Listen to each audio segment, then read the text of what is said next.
All for rainbow. All for rainbow. All for rainbow. All for rainbow. All for rainbow. Okay, Hey. hello. Hello, Katja. So welcome to the All for Rainbow podcast.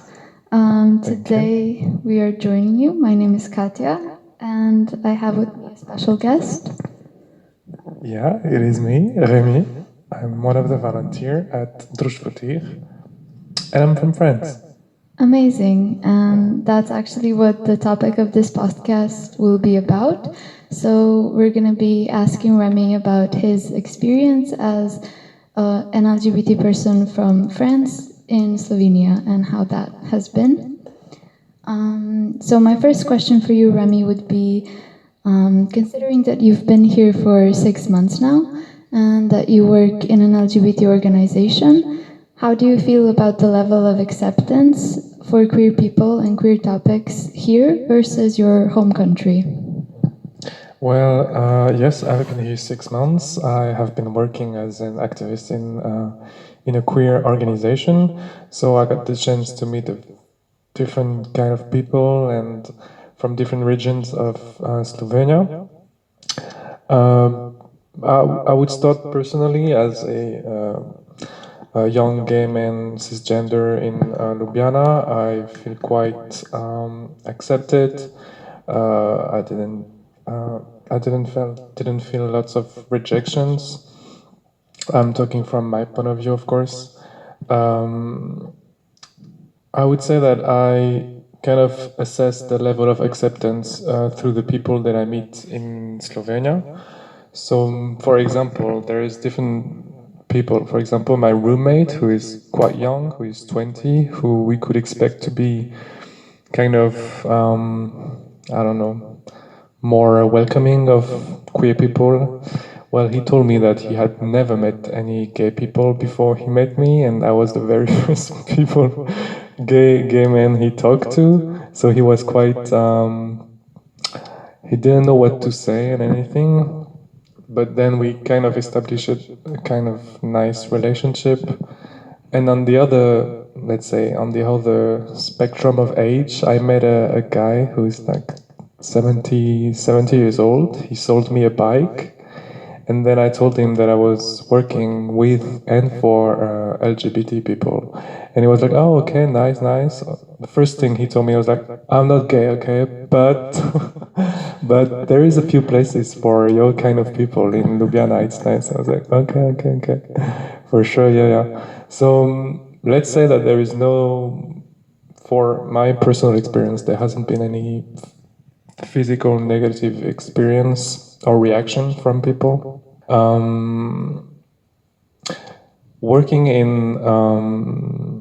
Working in a queer organization as Društvo allowed me to go to different places in Slovenia. We went to different Pride March in Maribor, Koroška. Slovengradac?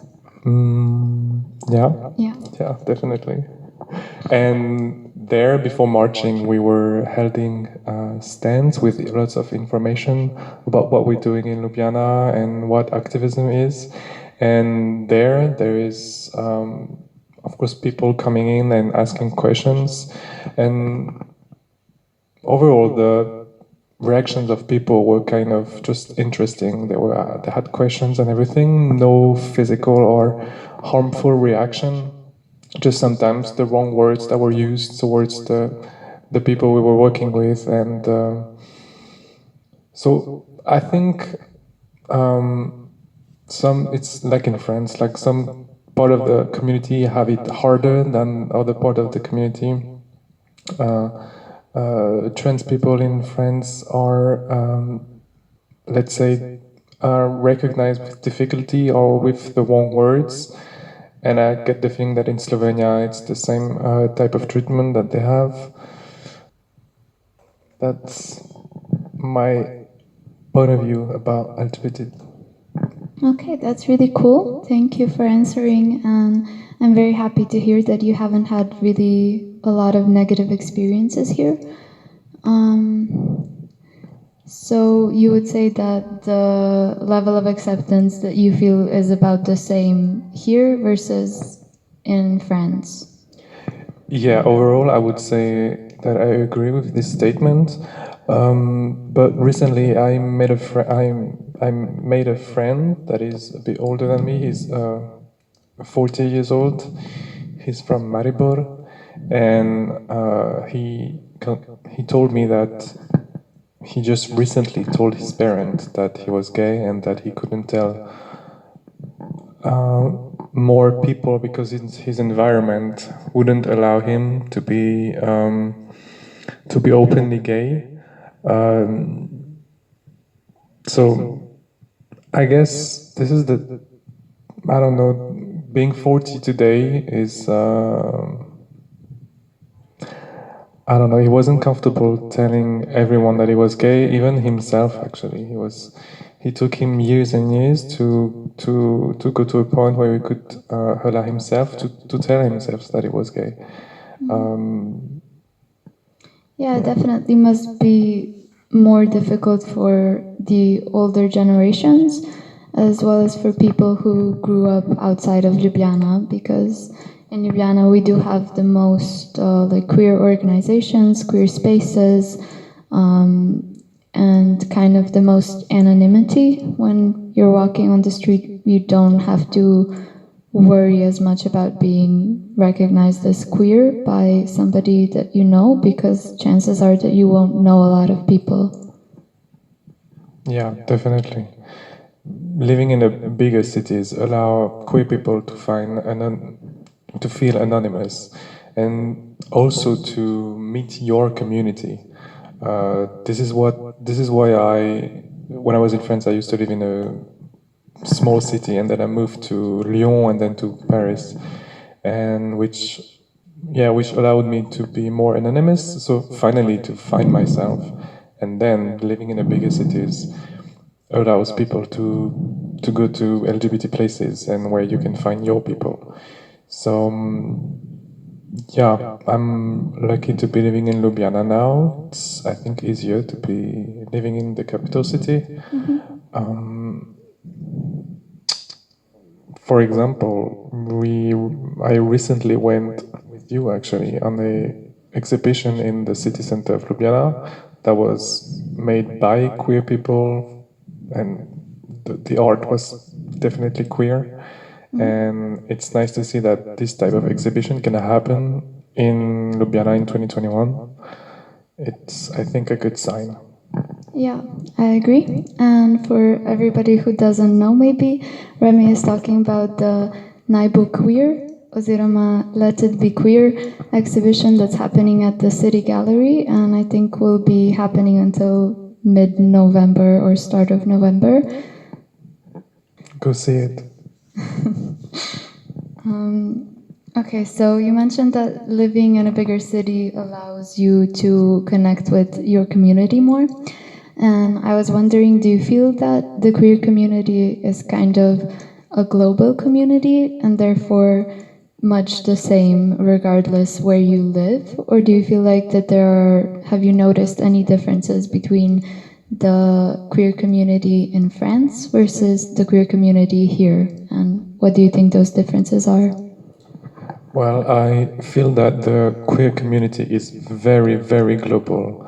I have lived in many different cities in France, and I used to meet the same type of kindness and welcoming arms and same type of people. And when I moved to Ljubljana, I find the exact same kind of people who were ready to talk, ready to chat, who were welcoming, who had kind of the same experience and same background. So it makes everything easier to find your community. You feel that you can make friends. I mean, for Europe, at least, it's easy to make friends in capital cities. Have I felt differences between the queer community in France and in Ljubljana? So far, not so much. There is definitely, Ljubljana is definitely a smaller city than Lyon and Paris, so there is less places to hang out and less places to feel the sense of community. So you definitely go back regularly to the same places, which is not a bad thing, but it makes the community definitely smaller and kind of recurrent. I don't know the words, but yeah, that is the main difference. I'd say it's a smaller community. Yeah, I understand. I think it's already a stereotype that everybody in the queer community kind of knows each other, but that's probably even more true in a smaller country. So do you feel after 6 months you pretty much know everybody who's gay here? Actually, yeah. No, but yeah, definitely there is. But I'm happy actually, because this is actually what I was looking for when I moved to Slovenia. I was looking for a smaller cities and actually for a smaller community, because the community in Paris, you can imagine, is very wide and you can get lost quite quickly. And even in Lyon, living in Ljubljana is actually a nice experience to actually live a different type of community, a more human scale, down to earth community. Yeah. It's actually really nice. Definitely, I agree. And especially with like pride parades, every year there are more and more people in Ljubljana. And obviously that's like an amazing thing and something that makes us very happy. But for me personally, I found that my favorite pride parades have been the ones where there were fewer people. So for example, Sloven Gradec, like Koroška Pride first, like the first time and the second time, as well as like Ljubljana Pride during COVID times, when we had to like apply to be able to like sign up. And I think there were only 500 people who attended, but it ended up being a really good experience because you could feel the community spirit much more because there were fewer people. So I definitely understand what you mean. Yeah, definitely. I'm saying smaller communities, but when you get to Ljubljana Pride, where we were like a few months ago, you see that there is thousands of people, and you really feel that the community is maybe smaller, but it's definitely here. It's strong. People were shouting, screaming. People were loud, and it was really a very nice day, Ljubljana Pride this year. Yeah, I agree. Okay, so my next question would have been, do you feel that you've been welcomed and accepted since coming here? But I feel like you've mostly answered that in the first question already, that you haven't really had any negative experiences here. Do you mean as a gay man or as a foreigner? Yeah, that's what I was going to ask next. So you haven't been discriminated as a gay man, but do you feel that you have been as a foreigner, so from Slovene people to discriminate you because of you not being from here? No, not at all. Being French was actually kind of quite positive for a lot of people, because I feel that France and Slovenia has a special relationship. Lots of Slovenian people have studied French at school. The owner of my flat can speak French, and she speaks French with me sometimes. And yeah, no, definitely. When I said to people that I'm French, people are like more easygoing and want to talk. I want to know where I'm from, want to know why I'm doing what I'm doing in Slovenia. I haven't felt any like discrimination towards my nationality, and yeah, I'm quite lucky about that. Yeah, I'm very glad to hear that you've had such a positive experience here. Yeah, and what I felt about Slovenia is that it's a very proud country and proud people. This is my personal point of view, but from what I've heard from people, I mean, for many reasons, it's quite a young country. Yeah. You got your independence quite recently, and there is some type of proudness, of pride in many ways, but it didn't prevent people from being welcoming to me. So. Okay, that's good to hear. Do you have anything you'd like to add, just generally about your experience or anything like that? Well, actually, one kind of fear that I had coming to Central Europe was how I was going to be perceived as a queer people, as a gay man. I was kind of anxious about, could I actually be gay? Can I actually go to places where I could be gay? And definitely the overall feeling after 6 months is that, yeah, definitely I can be gay. You can be gay in the street, even though you see less people holding hands like same-sex couples, or holding hands in the streets, but you can definitely be yourself. And I can see that the youth of Ljubljana and the youth of Slovenia is very, very, let's say, activist. They want the things to change, and this makes me really hopeful. Yeah, I agree. I love seeing young people come into like our community spaces and being really excited about the things that they can still do and the things that they can do already and like what is still to be fought for. So I definitely agree that it's very heartwarming seeing such young people. Definitely, and we see the same thing in France. Like the young people are more and more empowered, and they know their rights, and they know where they're going, they know what they want to do. So yeah, feeling really hopeful. Yeah, that's really cool. Do you feel, because you said that you had some worries or anxieties about coming here, do you think that that was because you perceived Slovenia as a Balkan country and that that's why that you had that connection that Balkan countries aren't really that open or that safe yet? Good question. Yeah, I think I had a lot of stereotypes and preconceived ideas about the Balkans, mostly because I didn't know the culture of Balkans, and I think I don't even know if like you identify as a Balkan more than as a Slovenian, but that's for another debate. Definitely for another debate, yeah. And yeah, like, but I felt like, yeah, preconceived ideas, and now those ideas are just wiped away. Okay, it's really nice. Once again, I'm very happy you've had such a nice experience here. And I've got 6 more months, so I've got plenty of things to do. Yeah, what are you most looking forward to in your remaining time?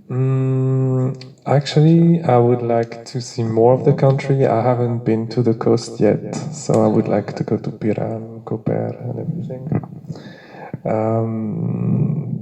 I'd like to spend winter here. I mean, I'm gonna spend winter here. I'm just looking forward to how it's gonna be. Apparently, it's gonna be cold and rainy, but it's gonna be nice. Christmas times. Like your country is quite religious sometimes. Yeah, for religious holidays, it is very religious. Okay, can I? Yeah, I have one question.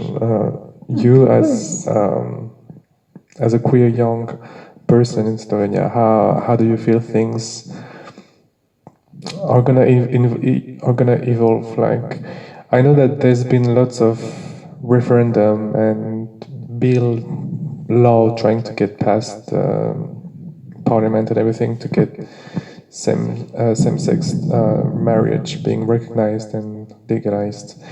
Do you feel kind of hopeful about the situation? Do you feel that you can get more rights as a queer person?